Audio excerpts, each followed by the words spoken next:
Magandang umaga po. Reminder lang na meron tayong gawain sa linggo dito sa Santa Maria. Yun lang po. At meron lang po akong paalala sa mga kapatiran natin. Panindigan po natin ang ating pananampalataya kay Kristo Jesus ng buong katapatan at buong katuwiran, hindi yung sarili natin.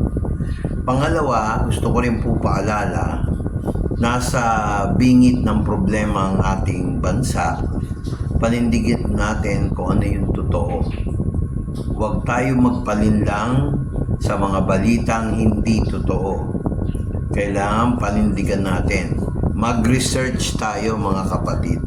Huwag tayo maniniwala sa mga taong meron ng talaan o record na sila ay balimbing. Bawal maging balimbing sa gawain.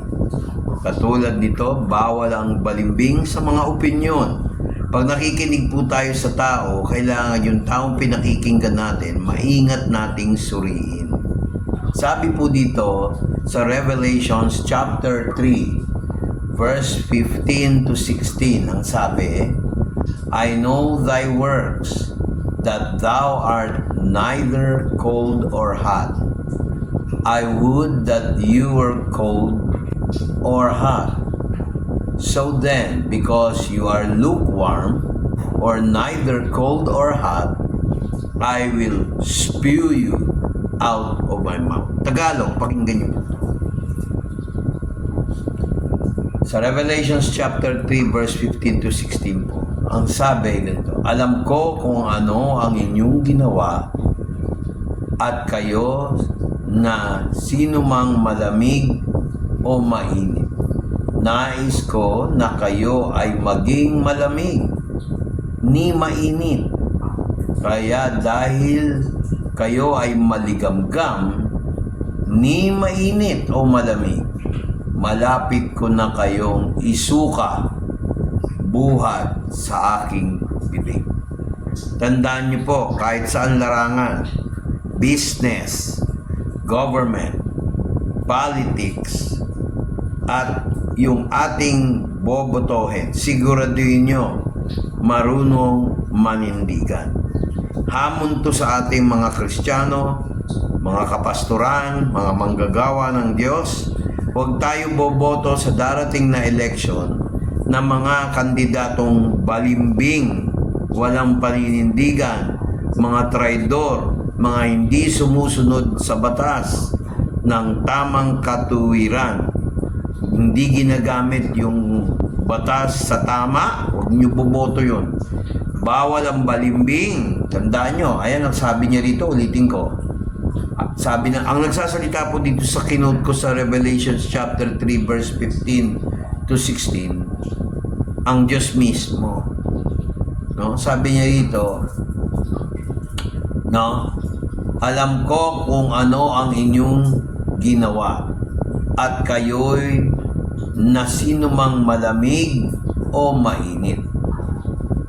Tapos ito pa mabigat. Ang sabi niya, nais ko na kayo ay maging malamig ni mainit. Ibig sabihin, paninindigan. Kung yes ka, yes. O kung no ka, no. Hindi yung pabago-bago.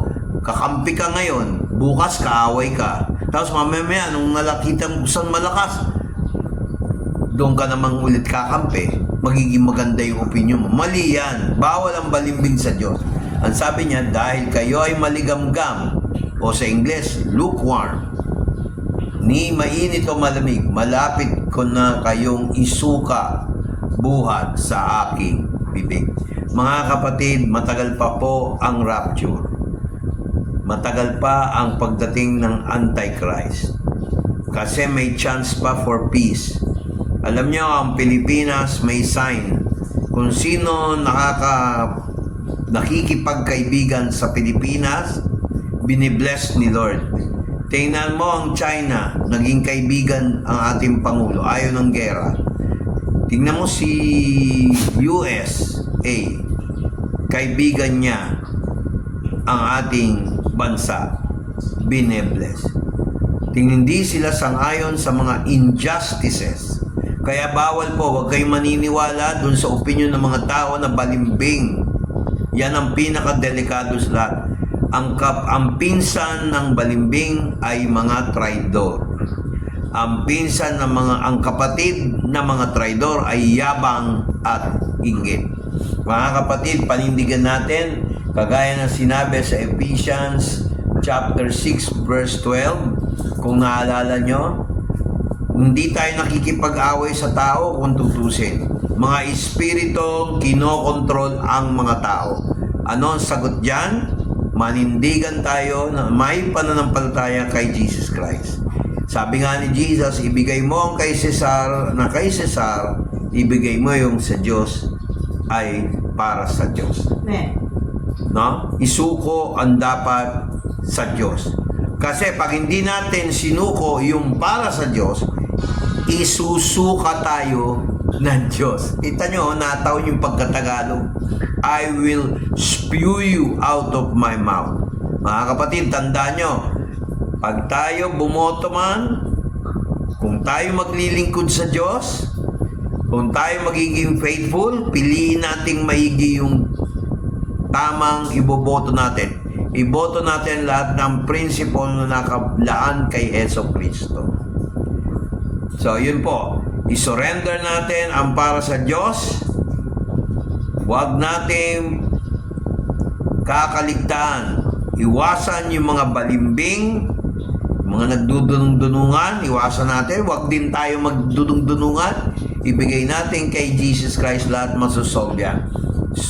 Suotin natin, mga totoong Kristiyano, wear the helmet of our faith. Breastplate of protection. No? Huwag nating kakalimutan yan. Yun lang po. Bye-bye and God bless.